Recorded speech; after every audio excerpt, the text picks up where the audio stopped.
ਪੁਰਸਕਾਰ, ਸਨਮਾਨ, ਅਲੰਕਰਨ ਕਿਸੇ ਵਿਅਕਤੀ ਵਿਸ਼ੇਸ਼ ਦਾ ਸਨਮਾਨ ਨਹੀਂ ਹੁੰਦੇ। ਉਹ ਸਨਮਾਨ ਹੁੰਦੇ ਨੇ ਉਸ ਲੋਕਤੰਤਰ ਦਾ ਜਿਸ ਵਿੱਚ ਵਿਕਾਸ ਨਾਲ ਜੁੜਨ ਅਤੇ ਸਾਰਿਆਂ ਨੂੰ ਜੋੜਨ ਦਾ ਸੁਪਨਾ ਜੇਕਰ ਕੋਈ ਦੇਖੇ ਤਾਂ ਉਸ ਨੂੰ ਪੂਰਾ ਕਰ ਸਕੇ। ਪਦਮ ਪੁਰਸਕਾਰ ਇੱਕ ਅਜਿਹੀ ਪਛਾਣ ਹੈ ਜਿਸ ਵਿੱਚ ਸ਼ਾਮਿਲ ਨੇ ਸਮਾਜ ਦੇ ਸਾਰੇ ਵਰਗਾਂ ਦੇ ਉਹ ਲੋਕ ਜਿਨ੍ਹਾਂ ਨੇ ਆਪਣੀਆਂ ਚੁਣੌਤੀਆਂ ਨੂੰ ਪਿੱਛੇ ਛੱਡ ਸਮਾਜ ਨੂੰ ਬਦਲਣ ਦਾ ਬੀੜਾ ਚੁੱਕਿਆ। ਸਾਡੇ ਪਦਮ ਦੇ ਇਸ ਪ੍ਰੋਗਰਾਮ ਵਿੱਚ ਅਸੀਂ ਤੁਹਾਡਾ ਸਾਰਿਆਂ ਦਾ ਸਵਾਗਤ ਕਰਦੇ ਹਾਂ। ਮੈਂ ਹਾਂ ਰਿਤੂ ਵਰਮਾ। ਅਸੀਂ ਤੁਹਾਨੂੰ ਮਿਲਵਾਵਾਂਗੇ ਅੱਜ ਦੇਸ਼ ਦੇ ਨਾਇਕਾਂ ਅਤੇ ਨਾਇਕਾਵਾਂ ਨਾਲ।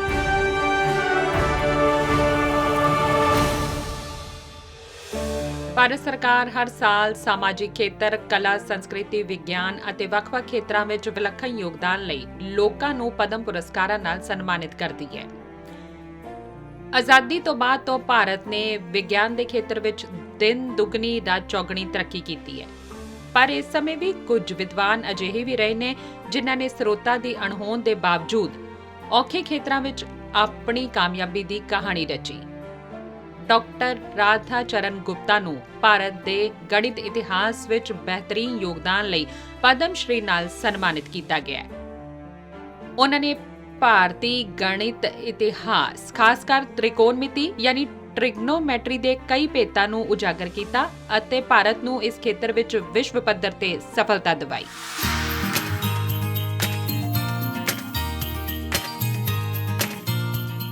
ਆਰਿਆਭੱਟ ਤੋਂ ਲੈ ਕੇ ਰਾਮਾਨੁਜ ਤੱਕ ਮਹਾਨ ਗਣਿਤ ਸ਼ਾਸਤਰੀ ਦੀ ਕਰਮ ਭੂਮੀ ਭਾਰਤ ਵਿੱਚ ਝਾਂਸੀ ਦੇ ਡਾਕਟਰ ਰਾਧਾ ਚਰਨ ਗੁਪਤਾ ਇੱਕ ਅਜਿਹੇ ਗਣਿਤ ਸ਼ਾਸਤਰੀ ਨੇ ਜਿਨ੍ਹਾਂ ਨੇ ਭਾਰਤੀ ਗਣਿਤ ਇਤਿਹਾਸ ਅਤੇ ਵੈਦਿਕ ਸਾਹਿਤ ਵਿੱਚ ਲੁਕੇ ਉਹਨਾਂ ਭੇਤਾਂ ਨੂੰ ਉਜਾਗਰ ਕੀਤਾ ਜੋ ਭੁਲਾ ਦਿੱਤੇ ਗਏ।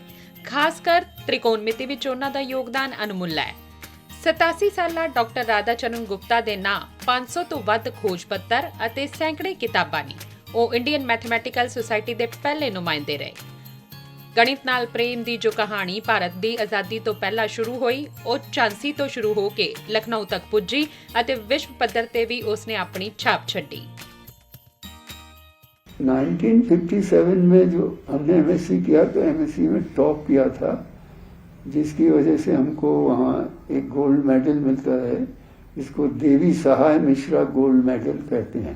जैसे ही हमने पीएचडी की, हमारा पीएचडी वर्क देख के या हमारे छपे हुए शोध पत्र देख के और कई कारणों से हमको जो वो कमीशन था उसके जो चेयरमैन थे उनने हमें भारत का प्रतिनिधि उस कमीशन में नियुक्त कर दिया। 1972 में ही मैंने प्राचीन भारतीय गणित का देश और विदेशों में खूब प्रचार किया। तो इस तरह से मेरा काम जो है वो गणित के इतिहास में और प्राचीन भारतीय गणित में है। मैं इस बात की कोई चिंता कभी नहीं करता रहा कि मुझे कोई इनाम मिल रहा है नहीं मिल रहा है, कोई हमको पूछ रहा है नहीं पूछ रहा है, या कोई, मैं तो अपनी धुन में मैं ये समझता रहा कि भगवान ने हमें गणित के इतिहास में काम करने के लिए भेजा है और मैं तन मन धन से उसी में लगा रहा और आज भी लगा हुआ हूँ। अब भारत सरकार ने भी रिकॉग्नाइज किया है, मुझे बड़ी खुशी है और मैं भारत सरकार को धन्यवाद देता हूँ। ਡਾਕਟਰ ਰਾਧਾ ਚਰਨ ਗੁਪਤਾ ਨੇ ਭਾਰਤੀ ਗਣਿਤ ਦੇ ਇਤਿਹਾਸ ਤੇ ਆਪਣੀ ਪੀਐਚਡੀ ਕੀਤੀ। ਆਈਆਈਟੀ ਮੁੰਬਈ ਨੇ ਉਹਨਾਂ ਦੇ 94 ਰਿਸਰਚ ਪੇਪਰਾਂ ਨੂੰ ਸੰਪਾਦਨ ਕੀਤਾ ਅਤੇ ਕਿਤਾਬਾਂ ਨੂੰ ਨਾਂ ਦਿੱਤਾ ਗਣਿਤਾਨੰਦ। ਵੈਦਿਕ ਮੈਥਮੈਟਿਕਸ ਤੇ ਆਧਾਰਿਤ ਇਹ ਕਿਤਾਬ ਗਣਿਤ ਜਗਤ ਵਿੱਚ ਚਰਚਾ ਦਾ ਵਿਸ਼ਾ ਹੈ। ਉਹ ਪਿਛਲੇ 27 ਸਾਲਾਂ ਤੋਂ ਗਣਿਤ ਭਾਰਤੀ ਨਾਂ ਦੀ ਗਣਿਤ ਪੱਤਰਿਕਾ ਦਾ ਸੰਪਾਦਨ ਕਰ ਰਹੇ ਨੇ। ਡਾਕਟਰ ਰਾਧਾ ਚਰਨ ਗੁਪਤਾ ਵੱਲੋਂ ਹਾਸਲ ਗਿਆਨ ਨੂੰ ਗਣਿਤ ਦੇ ਮਾਹਿਰ ਕਿਸੇ ਵਿਰਾਸਤ ਤੋਂ ਘੱਟ ਨਹੀਂ ਮੰਨਦੇ। ਕੈਨੇਥ ਓਮੇ ਅਵਾਰਡ ਹਾਸਲ ਕਰਨ ਵਾਲੇ ਉਹ ਇੱਕ ਮਾਤਰ ਭਾਰਤੀ ਨੇ। Encouraging to know that R.C. Gupta ji has been awarded the Padma Shri in our world. I came to know about R.C. Gupta from my supervisor, Professor Amartya Kumar Datta, and who also works in history of mathematics. All the scholars refer to him as Ganitananda. Professor R.C. Gupta ji has been awarded the Kenneth O. May Prize, one of the highest recognition in history of mathematics, which was awarded to him in 2010 by the Indian Mathematical Union. We wish him all the best and congratulate him for getting the Padma Shri award. ਗਣਿਤ ਤੇ ਵਿਗਿਆਨ ਭਾਰਤੀ ਗਿਆਨ ਪ੍ਰਣਾਲੀ ਦੇ ਮਹੱਤਵਪੂਰਨ ਬੁਨਿਆਦੀ ਥੰਮ ਰਹੇ ਨੇ। ਕਾਲ ਦੀ ਗਣਨਾ, ਵਿਸ਼ੇਸ਼ ਇਮਾਰਤਾਂ ਦਾ ਨਿਰਮਾਣ, ਉਪਗ੍ਰਹਿ ਨੂੰ ਦਾਗਣਾ, ਪੁਲਾੜ ਵਿੱਚ ਖੋਜ ਗਣਿਤ ਤੋਂ ਬਿਨਾਂ ਸੰਭਵ ਨਹੀਂ ਹੈ। ਡਾਕਟਰ ਰਾਧਾ ਚਰਨ ਗੁਪਤਾ ਜਿਹੇ ਵਿਦਵਾਨ ਭਾਰਤ ਦੇ ਗਣਿਤ ਇਤਿਹਾਸ ਵਿੱਚ ਨਾ ਕੇਵਲ ਯੋਗਦਾਨ ਦੇ ਰਹੇ ਨੇ, ਬਲਕਿ ਇਸ ਨੂੰ ਆਮ ਲੋਕਾਂ ਨਾਲ ਜੋੜਨ ਲਈ ਸਾਰਥਕ ਯਤਨ ਵੀ ਕਰ ਰਹੇ ਨੇ। ਰਾਧਾ ਚਰਨ ਗੁਪਤਾ ਨੂੰ ਪਦਮ ਸ਼੍ਰੀ ਪੁਰਸਕਾਰ ਦੇ ਲਈ ਤਹਿ ਦਿਲੋਂ ਵਧਾਈ।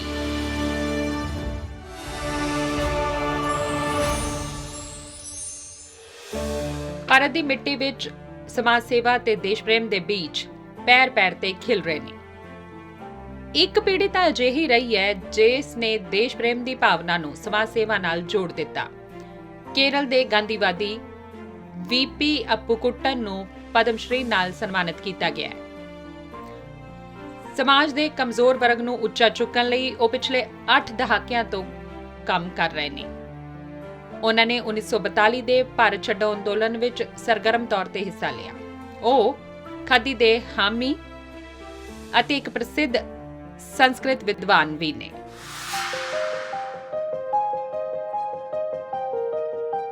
ਸਬਕਾ ਸਾਥ ਸਬਕਾ ਵਿਕਾਸ ਕੁਝ ਲੋਕਾਂ ਲਈ ਕੇਵਲ ਨਾਰਾ ਨਹੀਂ, ਬਲਕਿ ਜ਼ਿੰਦਗੀ ਜਿਉਣ ਦਾ ਮੰਤਰ ਹੈ।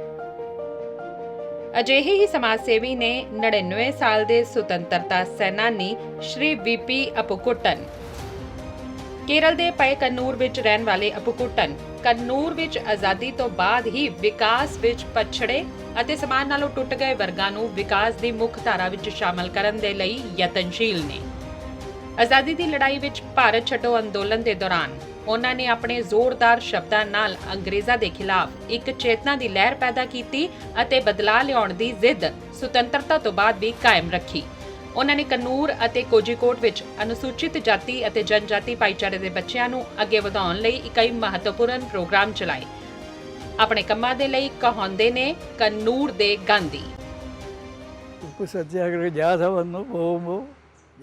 ਜਦੋਂ ਨਮਕ ਸੱਤਿਆਗ੍ਰਹਿ ਰੈਲੀ ਕੱਢੀ ਗਈ ਸੀ, ਜੋ ਮੇਰੇ ਘਰ ਦੇ ਨੇੜੇ ਹੋਈ ਸੀ, ਮੈਂ ਕੁਝ ਹੋਰ ਬੱਚਿਆਂ ਨਾਲ ਦੇਖਣ ਗਿਆ ਸੀ।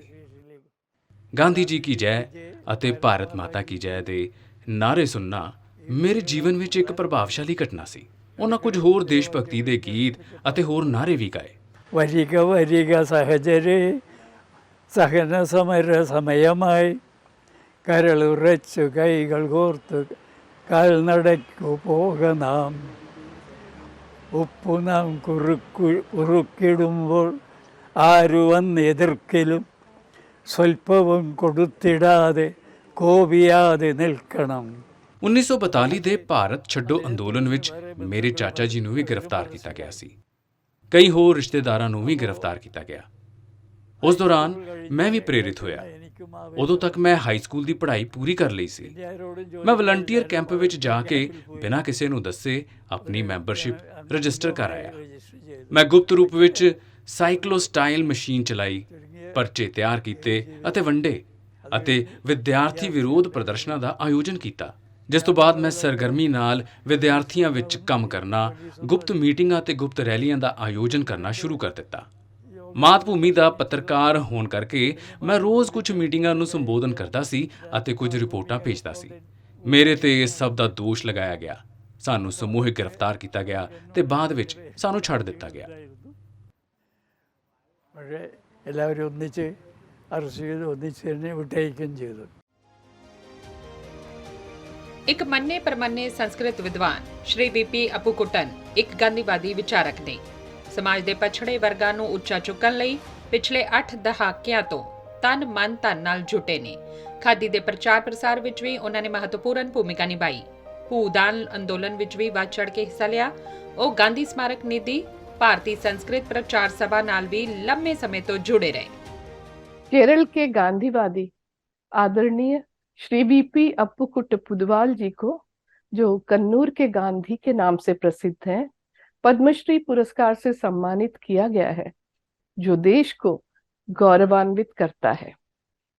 मैं जब भी गांधी कथा सुनाती हूँ तो देश के विभिन्न भागों में जाने का अवसर मिलता है, और उस समय भी बहुत सारे लोग जो इस प्रकार से गांधी जी के विचारों के लिए समर्पित है, जिन्होंने उनके कहने के अनुसार ही जीवन जिया है, उनके बारे में उदाहरण देती हूँ।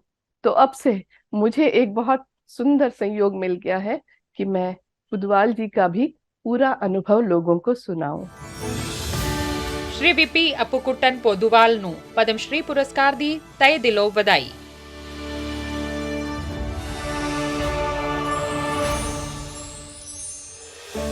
ਕਿਸੇ ਦੀ ਜਾਨ ਬਚਾਉਣਾ ਸਭ ਤੋਂ ਵੱਡਾ ਪੁੰਨ ਮੰਨਿਆ ਜਾਂਦਾ ਹੈ ਅਤੇ ਇਹੀ ਪੁੰਨ ਕਮਾ ਰਹੇ ਨੇ ਤਾਮਿਲਨਾਡੂ ਦੇ ਚੇਂਗਲਪੱਟੂ ਦੇ ਇਰੂਲਾ ਜਨਜਾਤੀ ਤੋਂ ਆਉਣ ਵਾਲੇ ਮਾਸੀ ਸੜੀਅਨ ਅਤੇ ਵਦੀਵੇਲ ਗੋਪਾਲ, ਜੋ ਜ਼ਹਿਰੀਲੇ ਸੱਪਾਂ ਦਾ ਜ਼ਹਿਰ ਕੱਢਦੇ ਨੇ ਅਤੇ ਸਭ ਦੇ ਡੰਗੇ ਜਾਣ ਤੇ ਉਸ ਦੇ ਇਲਾਜ ਦੇ ਲਈ ਐਂਟੀਵੇਨਮ ਦਵਾਈਆਂ ਦੇ ਲਈ ਜ਼ਹਿਰ ਕੱਢਣ ਵਿੱਚ ਮਦਦ ਵੀ ਕਰਦੇ ਨੇ। ਇਸ ਕੰਮ ਵਿੱਚ ਜਾਨ ਦਾ ਵੀ ਜੋਖਮ ਹੈ, ਬਾਵਜੂਦ ਇਹ ਦੋਵੇਂ ਸਮਾਜ ਸੇਵੀ ਸੱਪਾਂ ਅਤੇ ਇਨਸਾਨਾਂ ਦਰਮਿਆਨ ਸੰਵਾਦ ਦਾ ਇੱਕ ਪੁਲ ਬਣ ਕੇ ਲੋਕਾਂ ਦੀ ਮਦਦ ਕਰ ਰਹੇ ਨੇ।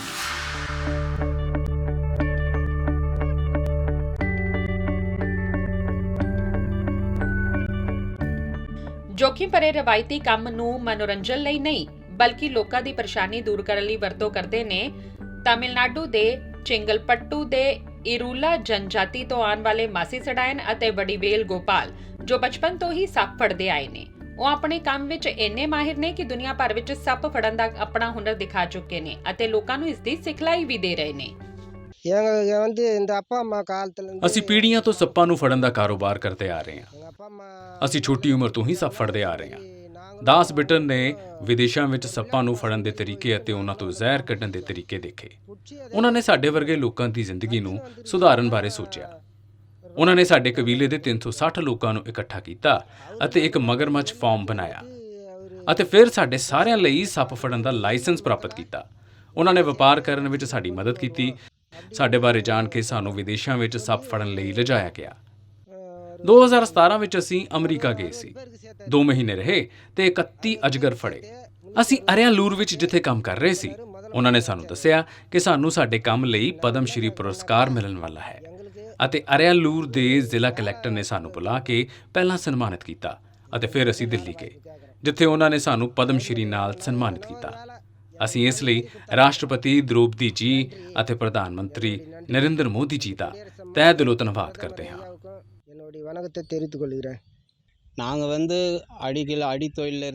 ਸੱਪ ਫੜਨਾ ਸਾਡੇ ਮਾਤਾ ਪਿਤਾ ਦੇ ਸਮੇਂ ਤੋਂ ਹੀ ਸਾਡਾ ਪੇਸ਼ਾ ਰਿਹਾ ਹੈ ਤੇ ਸਾਨੂੰ ਇਹ ਪਦਮ ਸ਼੍ਰੀ ਪੁਰਸਕਾਰ ਮਿਲਣ ਤੇ ਮਾਣ ਹੈ ਅਤੇ ਅਸੀਂ ਰਾਸ਼ਟਰਪਤੀ ਦ੍ਰੋਪਦੀ ਮੁਰਮੂ ਅਤੇ ਭਾਰਤ ਦੇ ਪ੍ਰਧਾਨ ਮੰਤਰੀ ਨਰਿੰਦਰ ਮੋਦੀ ਦੇ ਧੰਨਵਾਦੀ ਹਾਂ। ਅਸੀਂ ਆਪਣੇ ਬੱਚਿਆਂ ਨੂੰ ਪੜ੍ਹਾਵਾਂਗੇ, ਉਹਨਾਂ ਨੂੰ ਸਾਡੇ ਵਾਂਗ ਅਨਪੜ੍ਹ ਨਹੀਂ ਰੱਖਾਂਗੇ। டெய்லியும் கூலிக்கு போனால் தான் உண்டு, கூலிக்கு போகலன்னா எங்களுக்கு சாப்பாடு இருக்காது। ਇਰੂਲਾ ਭਾਰਤ ਦੇ ਸਭ ਤੋਂ ਪੁਰਾਣੇ ਭਾਈਚਾਰਿਆਂ ਵਿੱਚੋਂ ਇੱਕ ਹੈ ਅਤੇ ਕੁਦਰਤ ਨਾਲ ਇਹਨਾਂ ਦਾ ਡੂੰਘਾ ਸੰਬੰਧ ਹੈ। ਮਾਸੀ ਅਤੇ ਵਡੀਵੇਲ ਕੇਵਲ ਸੱਪ ਹੀ ਨਹੀਂ ਫੜਦੇ ਬਲਕਿ ਜੜੀਆਂ ਬੂਟੀਆਂ ਨਾਲ ਇਲਾਜ ਵੀ ਕਰਦੇ ਨੇ। ਐਂਟੀਵੇਨਮ ਐਕਸਟ੍ਰੈਕਸ਼ਨ ਦੇ ਲਈ ਇਸ ਜੋੜੀ ਨੇ ਹੁਣ ਤੱਕ ਕਈ ਸੱਪ ਫੜੇ ਨੇ। ਉਹਨਾਂ ਨੂੰ ਸੱਪ ਡੰਗ ਵੀ ਚੁੱਕੇ ਨੇ, ਪਰ ਸੱਪਾਂ ਦੇ ਡੰਗੇ ਜਾਣ ਤੋਂ ਬਾਅਦ ਵੀ ਇਹ ਦੋਵੇਂ ਰੁਕੇ ਨਹੀਂ। ਇਹ ਚੇਨਈ ਦੇ ਇਰੂਲਰ ਸਨੇਕ ਕੈਚਰਸ ਕੋਆਪਰੇਟਿਵ ਸੁਸਾਇਟੀ ਦੇ ਮੈਂਬਰ ਵੀ ਨੇ। I'm lucky to have met the Irlas back in 1969 when I first set up the Madras Snake Park. And I've known from the beginning that they are the best snake catchers in the world. I think people don't perhaps know that Masi and Vadivel are part of something called the Irla Snake Catchers Cooperative. And they produce most of the venom, which is made into antivenom to save human lives in India. So they're doing a fantastic service to India, but they're very quiet and shy people. So we don't really hear much about. They never brag about how good they are, but I'm here to brag about them. They are the best. ਰਵਾਇਤੀ ਰੂਪ ਨਾਲ ਸੱਪ ਫੜਨ ਵਾਲੀ ਇਰੂਲਾ ਜਨਜਾਤੀ ਅਨੁਸੂਚਿਤ ਜਨਜਾਤੀ ਦਾ ਅਜਿਹਾ ਵਰਗ ਹੈ ਜੋ ਸਿੱਖਿਆ, ਸਮਾਜਿਕ, ਆਰਥਿਕ ਰੂਪ ਨਾਲ ਪਛੜੀ ਹੋਈ ਜਨਜਾਤੀ ਹੈ। ਇਰੂਲਾ ਲੋਕ ਭਾਰਤ ਦੇ ਕਈ ਭਾਗਾਂ ਦੇ ਵਾਸੀ ਨੇ, ਪਰ ਮੁੱਖ ਤੌਰ ਤੇ ਤਾਮਿਲਨਾਡੂ ਵਿੱਚ ਇਸ ਦੀ ਗਿਣਤੀ ਸਭ ਤੋਂ ਵੱਧ ਹੈ। ਮਾਸੀ ਅਤੇ ਵਡੀਵੇਲ ਨਾ ਕੇਵਲ ਲੋਕਾਂ ਨੂੰ ਸੱਪਾਂ ਦੇ ਖਤਰੇ ਤੋਂ ਬਚਾ ਰਹੇ ਨੇ ਬਲਕਿ ਸੱਪਾਂ ਅਤੇ ਇਨਸਾਨ ਦੇ ਵਿੱਚ ਇੱਕ ਪੁਲ ਬਣ ਕੇ ਕੁਦਰਤ ਦਰਮਿਆਨ ਇੱਕ ਤਾਲਮੇਲ ਵੀ ਬਿਠਾ ਰਹੇ ਨੇ। ਮਾਸੀ ਸੜਾਇਨ ਅਤੇ ਵਡੀਵੇਲ ਗੋਪਾਲ ਨੂੰ ਪਦਮ ਸ਼੍ਰੀ ਪੁਰਸਕਾਰ ਮਿਲਣ ਤੇ ਵਧਾਈ।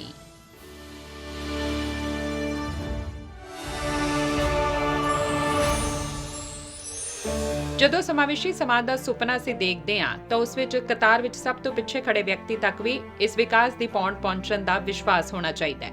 ਚੰਗੀ ਗੱਲ ਇਹ ਹੈ ਕਿ ਇਸ ਵਿਸ਼ਵਾਸ ਨੂੰ ਸਹੀ ਸਾਬਿਤ ਕਰ ਰਹੇ ਨੇ ਸਮਾਜ ਦੇ ਇਸੇ ਖੇਤਰ ਨਾਲ ਜੁੜੇ तमाम ਸਮਾਜ ਸੇਵੀ, ਜਿਨ੍ਹਾਂ ਦਾ ਆਪਣਾ ਜੀਵਨ ਚੁਣੌਤੀਆਂ ਨਾਲ ਭਰਿਆ ਹੋਇਆ ਸੀ, ਪਰ ਉਹਨਾਂ ਨੇ ਬੀੜਾ ਚੁੱਕਿਆ ਸਮਾਜ ਨੂੰ ਉੱਚਾ ਉਠਾਉਣ ਦਾ। ਗੁਜਰਾਤ ਦੇ ਗਿਰ ਦੇ ਜੰਗਲਾਂ ਦੇ ਸਿੱਧੀ ਭਾਈਚਾਰੇ ਤੋਂ ਆਉਣ ਵਾਲੀ ਹੀਰਾਬਾਈ ਇਬਰਾਹਿਮ ਲੋਬੀ ਨੇ ਪੜ੍ਹੇ ਲਿਖੇ ਨਾ ਹੋਣ ਦੇ ਬਾਵਜੂਦ ਵੀ ਉਹਨਾਂ ਨੇ ਆਦੀਵਾਸੀ ਮਹਿਲਾਵਾਂ ਨੂੰ ਆਤਮਨਿਰਭਰ ਬਣਾ ਦਿੱਤਾ ਹੈ। ਉਹਨਾਂ ਨੂੰ ਸਮਾਜ ਸੇਵਾ ਦੇ ਖੇਤਰ ਵਿੱਚ ਬਿਹਤਰੀਨ ਯੋਗਦਾਨ ਲਈ ਪਦਮ ਸ਼੍ਰੀ ਨਾਲ ਸਨਮਾਨਿਤ ਕੀਤਾ ਗਿਆ ਹੈ।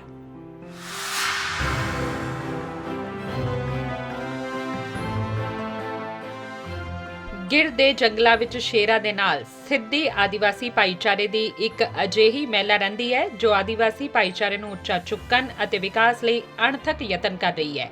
ਗਿਰ ਦੇ ਜੰਗਲ ਦੇ ਜੰਬੂਰ ਪਿੰਡ ਦੀ ਅਫਰੀਕੀ ਮੂਲ ਦੀ ਸਿੱਧੀ ਆਦੀਵਾਸੀ ਮਹਿਲਾ ਹੀਰਾਬਾਈ ਇਬਰਾਹਿਮ ਲੋਬੀ ਨੇ ਆਪਣੇ ਕੰਮਾਂ ਰਾਹੀਂ ਸਮਾਜ ਸੇਵਾ ਨੂੰ ਇੱਕ ਨਵੀਂ ਦਿਸ਼ਾ ਦਿੱਤੀ ਹੈ। ਹੀਰਾਬਾਈ ਲੋਬੀ ਨੇ ਬੈਂਕ ਵਿੱਚ ਮਹਿਲਾਵਾਂ ਦੇ ਖਾਤੇ ਖੁਲਵਾਏ ਅਤੇ ਬਚਤ ਕਰਨੀ ਸਿਖਾਈ। ਮਹਿਲਾਵਾਂ ਨੂੰ ਲੱਕੜ ਵੱਢਣੀ ਬੰਦ ਕਰਵਾ ਕੇ ਉਹਨਾਂ ਨੂੰ ਖਾਦ ਬਣਾਉਣੀ, ਅਗਰਬੱਤੀ ਸਾਬਣ ਬਣਾਉਣਾ ਅਤੇ ਕੱਪੜੇ ਸਿਉਣਾ ਸਿਖਾਇਆ। ਬੈਂਕ ਤੋਂ ਲੋਨ ਦਿਵਾ ਕੇ ਗਾਂ ਮੱਝ ਜਿਹੇ ਪਾਲਤੂ ਪਸ਼ੂਆਂ ਦੇ ਤਬੇਲੇ ਬਣਾਉਣ ਲਈ ਮਹਿਲਾਵਾਂ ਦੀ ਮਦਦ ਕੀਤੀ ਤਾਂ ਜੋ ਪਸ਼ੂ ਪਾਲਣ ਰੋਜ਼ਗਾਰ ਨਾਲ ਉਹ ਜੁੜ ਸਕਣ। ਇਹੀ ਨਹੀਂ, ਸਿੱਧੀ ਭਾਈਚਾਰੇ ਦੇ ਬੱਚਿਆਂ ਨੂੰ ਬੁਨਿਆਦੀ ਸਿੱਖਿਆ ਪ੍ਰਦਾਨ ਕਰਨ ਦੀ ਮਹਾਨ ਭਾਵਨਾ ਦੇ ਨਾਲ ਕਈ ਬਾਲ ਸਕੂਲ ਅਤੇ ਆਂਗਣਵਾੜੀਆਂ ਸ਼ੁਰੂ ਕੀਤੀਆਂ। ਹੀਰਾਬਾਈ ਦੇ ਇਹਨਾਂ ਯਤਨਾਂ ਨਾਲ ਜੰਬੂਰ ਦੀਆਂ ਮਹਿਲਾਵਾਂ ਕਰਿਆਨਾ ਦੁਕਾਨ, ਸਿਲਾਈ ਆਦਿ ਕਰਕੇ ਆਪਣੇ ਪੈਰਾਂ ਤੇ ਖੜੀਆਂ ਹੋ ਰਹੀਆਂ ਨੇ। ਪੁਰਸਕਾਰ ਤੋਂ ਮਿਲੀ ਰਕਮ ਨੂੰ ਵੀ ਉਹਨਾਂ ਨੇ ਪਿੰਡ ਦੇ ਵਿਕਾਸ ਤੇ ਹੀ ਲਾ ਦਿੱਤਾ। ਮੈਨੂੰ ਰੇਡੀਓ ਤੋਂ ਇਹ ਵਿਚਾਰ ਆਇਆ ਕਿਉਂਕਿ ਮੈਂ ਬਚਪਨ ਤੋਂ ਹੀ ਰੇਡੀਓ ਸੁਣਦੀ ਸੀ। ਪਹਿਲਾਂ ਕਬਾਇਲੀ ਔਰਤਾਂ ਦਵਾਈ ਦੀਆਂ ਬੂੰਦਾਂ ਬੱਚਿਆਂ ਨੂੰ ਨਹੀਂ ਪਿਲਾਉਂਦੀਆਂ ਸੀ। ਕਿਸੇ ਨੂੰ ਕੁਝ ਪਤਾ ਨਹੀਂ ਸੀ। ਸਭ ਕੁਝ ਅੱਲਾ ਤੇ ਨਿਰਭਰ ਕਰਦਾ ਸੀ। ਪਿੰਡ ਵਿੱਚ ਕੱਟੀਆਂ ਲੱਕੜਾਂ ਵਿਕਦੀਆਂ ਸੀ ਤੇ ਗੁਜ਼ਾਰਾ ਚੱਲਦਾ ਸੀ, ਨਹੀਂ ਤੇ ਭੁੱਖੇ ਹੀ ਸੋ ਜਾਂਦੇ ਸੀ। ਉਦੋਂ ਹਾਲਤ ਬਹੁਤ ਮਾੜੀ ਸੀ। ਇੱਕ ਛੋਟਾ ਜਿਹਾ ਸਕੂਲ ਸੀ। ਕੋਈ ਵੀ ਬੱਚਾ ਸਕੂਲ ਜਾਵੇ ਨਾ ਜਾਵੇ ਕਿਸੇ ਨੂੰ ਕੋਈ ਮਤਲਬ ਨਹੀਂ ਸੀ। ਪਰ ਜਦੋਂ ਤੋਂ ਮੈਂ ਕੰਮ ਕਰਨਾ ਸ਼ੁਰੂ ਕੀਤਾ ਉਦੋਂ ਤੋਂ ਮੇਰਾ ਇੱਕ ਹੀ ਸੁਪਨਾ ਸੀ, ਆਪਣੇ ਆਦੀਵਾਸੀ ਭਾਈਚਾਰੇ ਲਈ ਸਕੂਲ ਬਣਾਉਣ ਦਾ। ਔਰਤਾਂ ਜੰਗਲਾਂ ਵਿੱਚੋਂ ਲੱਕੜਾਂ ਕੱਟਦੀਆਂ ਸਨ। ਉਹਨਾਂ ਨੂੰ ਰੋਕਿਆ ਅਤੇ ਔਰਤਾਂ ਨੂੰ ਰੂੜੀ ਬਣਾਉਣੀ ਸਿਖਾਈ। ਇੱਕ ਭੈਣ ਨੂੰ 15 ਦਿਨਾਂ ਲਈ ਰੂੜੀ ਬਣਾਉਣ ਲਈ 5000 ਰੁਪਏ ਮਿਲੇ ਤਾਂ ਸਾਰੇ ਇਸ ਕੰਮ ਵਿੱਚ ਜੁਟ ਗਏ। ਮੈਂ ਜੰਗਲ ਬੀਜਿਆ ਨਹੀਂ, ਪਰ ਮੈਂ ਜੰਗਲ ਨੂੰ ਬਚਾਉਣ ਦਾ ਕੰਮ ਕੀਤਾ ਹੈ। ਅੱਜ ਹਰ ਘਰ 'ਚ ਸਾਡੇ ਪਿੰਡ ਵਿੱਚ ਟੂਟੀਆਂ ਨੇ ਪਾਣੀ ਆ ਰਿਹਾ ਹੈ। ਇਹ ਸਭ ਮੋਦੀ ਜੀ ਨੇ ਕੀਤਾ ਹੈ। ਮੋਦੀ ਸਾਹਿਬ ਇੱਥੇ 24 ਘੰਟੇ ਬਿਜਲੀ ਦੇ ਰਹੇ ਨੇ, ਜਿਸ ਨਾਲ ਸਾਡੇ ਕਿਸਾਨਾਂ ਨੂੰ ਬਹੁਤ ਫਾਇਦਾ ਹੋ ਰਿਹਾ ਹੈ। ਹੁਣ ਮੇਰੀ 45000 ਔਰਤਾਂ ਦੀ ਜਥੇਬੰਦੀ ਹੈ। ਮੈਂ ਹਰ ਪਿੰਡ ਵਿੱਚ ਔਰਤਾਂ ਦੇ ਗਰੁੱਪ ਬਣਾਏ ਨੇ। ਰੋਜ਼ਗਾਰ ਲਈ, ਪਸ਼ੂ ਪਾਲਣ ਦੇ ਧੰਦੇ ਲਈ ਔਰਤਾਂ ਨੂੰ ਕਰਜ਼ੇ ਦਿੱਤੇ ਨੇ। ਮੈਂ ਬਹੁਤ ਖੁਸ਼ ਹਾਂ ਕਿ ਮੋਦੀ ਸਾਹਿਬ ਨੇ ਮੇਰਾ ਜੂਨਾਗੜ੍ਹ ਵਿੱਚ ਹੀ ਧਿਆਨ ਨਹੀਂ ਰੱਖਿਆ, ਬਲਕਿ ਦਿੱਲੀ ਜਾ ਕੇ ਵੀ ਉਹ ਮੈਨੂੰ ਭੁੱਲੇ ਨਹੀਂ। ਮੈਂ ਮੋਦੀ ਸਾਹਿਬ ਦੀ ਅਤੇ ਸਾਡੇ ਰਾਸ਼ਟਰਪਤੀ ਜੀ ਦੀ, ਜੋ ਆਪ ਇੱਕ ਆਦੀਵਾਸੀ ਮਹਿਲਾ ਨੇ, ਬਹੁਤ ਧੰਨਵਾਦ ਕਰਦੀ ਹਾਂ।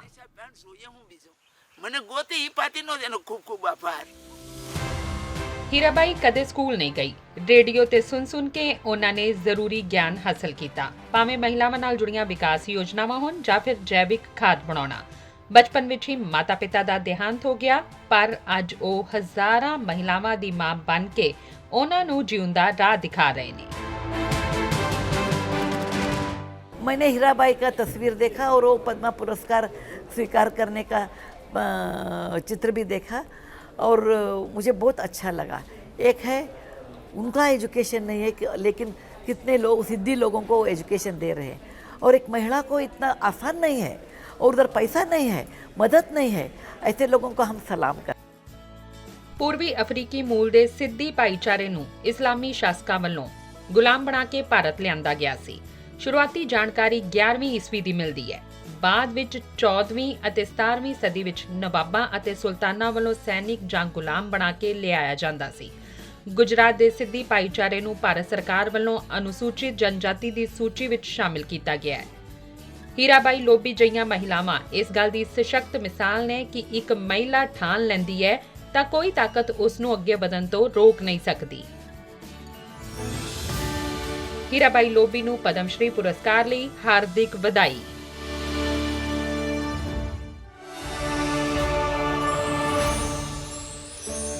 ਪਾਣੀ ਹੀ ਜੀਵਨ ਦਾ ਆਧਾਰ ਹੈ, ਪਾਣੀ ਹੀ ਸਾਡੀ ਹੋਂਦ ਹੈ, ਪਰ ਅੱਜ ਇਹ ਤੇਜ਼ੀ ਨਾਲ ਸਾਡੇ ਹੱਥਾਂ ਚੋਂ ਨਿਕਲਦਾ ਜਾ ਰਿਹਾ ਹੈ। ਕੁਝ ਅਜਿਹੇ ਜਲ ਹੀਰੋ ਨੇ ਜੋ ਇਸ ਨੂੰ ਬਚਾਉਣ ਦੀ ਪੂਰੀ ਕੋਸ਼ਿਸ਼ ਕਰ ਰਹੇ ਨੇ। ਅਜਿਹੇ ਹੀ ਵਾਤਾਵਰਣ ਪ੍ਰੇਮੀ ਨੇ ਲਕਸ਼ਮਣ ਸਿੰਘ, ਜਿਨ੍ਹਾਂ ਨੇ 18 ਸਾਲ ਦੀ ਉਮਰ ਵਿੱਚ ਆਪਣੇ ਪਿੰਡ ਦੀ ਤਸਵੀਰ ਨੂੰ ਬਦਲਣ ਦੀ ਠਾਨੀ ਤੇ ਫਿਰ ਪਾਣੀ ਬਚਾਉਣ ਦੀ ਤਕਨੀਕ ਨਾਲ 50 ਤੋਂ ਵੱਧ ਪਿੰਡਾਂ ਦੀ ਤਸਵੀਰ ਬਦਲ ਦਿੱਤੀ। ਪਾਣੀ ਬਚਾਉਣ ਲਈ ਚੌਂਕਾ ਤਕਨੀਕ ਨੂੰ ਅਪਣਾਇਆ ਅਤੇ ਨਾ ਸਿਰਫ ਆਪਣੇ ਪਿੰਡ ਬਲਕਿ ਰਾਜਸਥਾਨ ਦੇ 50 ਤੋਂ ਵੱਧ ਪਿੰਡਾਂ ਦੀਆਂ ਚਾਰਗਾਹਾਂ ਅਤੇ ਛੱਪੜਾਂ ਨੂੰ ਬਚਾਇਆ। 35 ਸਾਲਾਂ ਤੋਂ ਇਸ ਖੇਤਰ ਵਿੱਚ ਕੰਮ ਕਰ ਰਹੇ ਲਕਸ਼ਮਣ ਸਿੰਘ ਦੀ ਪਾਣੀ ਬਚਾਉਣ ਦੀ ਤਕਨੀਕ ਨੂੰ ਅੱਜ ਦੇਸ਼ ਅਤੇ ਦੁਨੀਆ ਵਿੱਚ ਅਪਣਾਇਆ ਜਾ ਰਿਹਾ ਹੈ।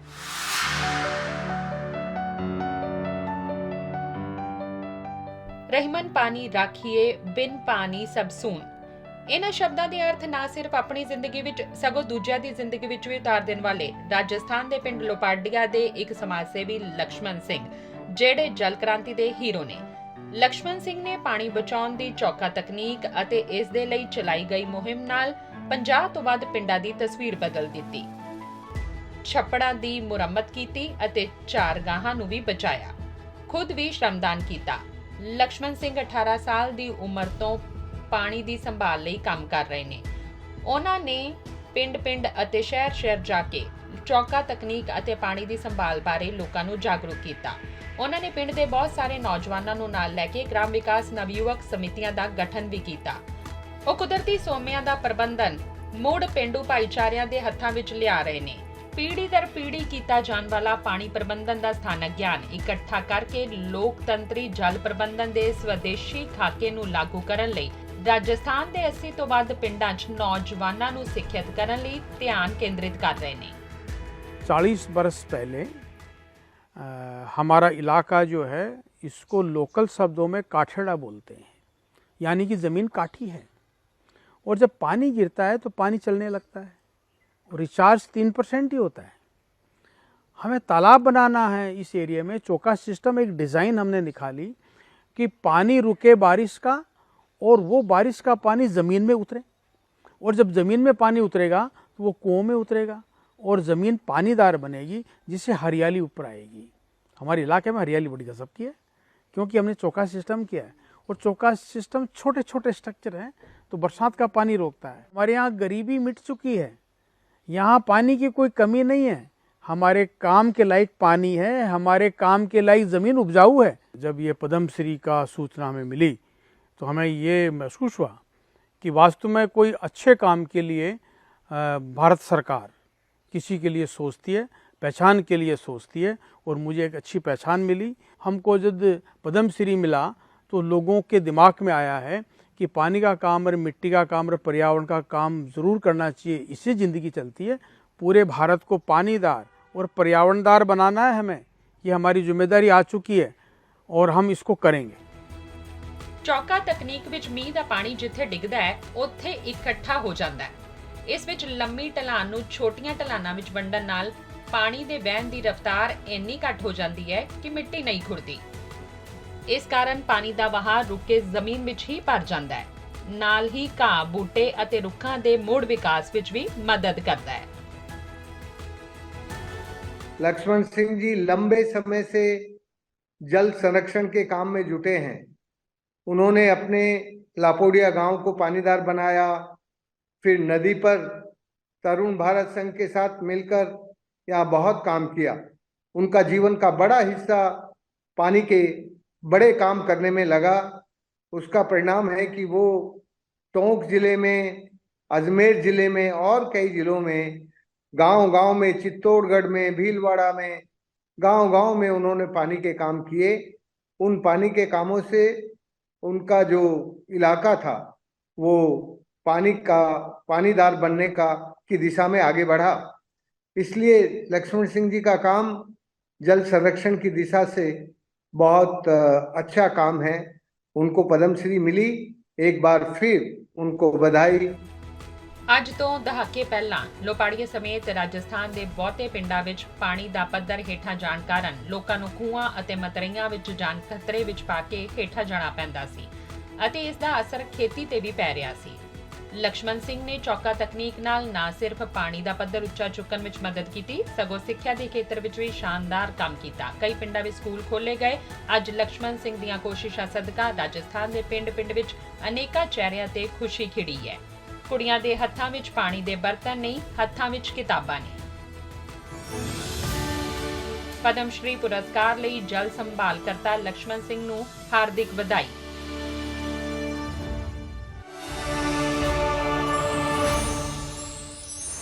ਸਾਡੇ ਪਦਮ ਦੇ ਇਸ ਐਪੀਸੋਡ ਵਿੱਚ ਅਸੀਂ ਤੁਹਾਨੂੰ ਦੇਸ਼ ਦੇ ਉਹਨਾਂ ਹੀਰੋ ਤੇ ਹੀਰੋਇਨਾਂ ਨਾਲ ਜਾਣੂ ਕਰਵਾਇਆ ਜਿਨ੍ਹਾਂ ਨੇ ਦੇਸ਼ ਵਿੱਚ ਇੱਕ ਵੱਡੀ ਤਬਦੀਲੀ ਦਾ ਸੰਕੇਤ ਦਿੱਤਾ ਹੈ।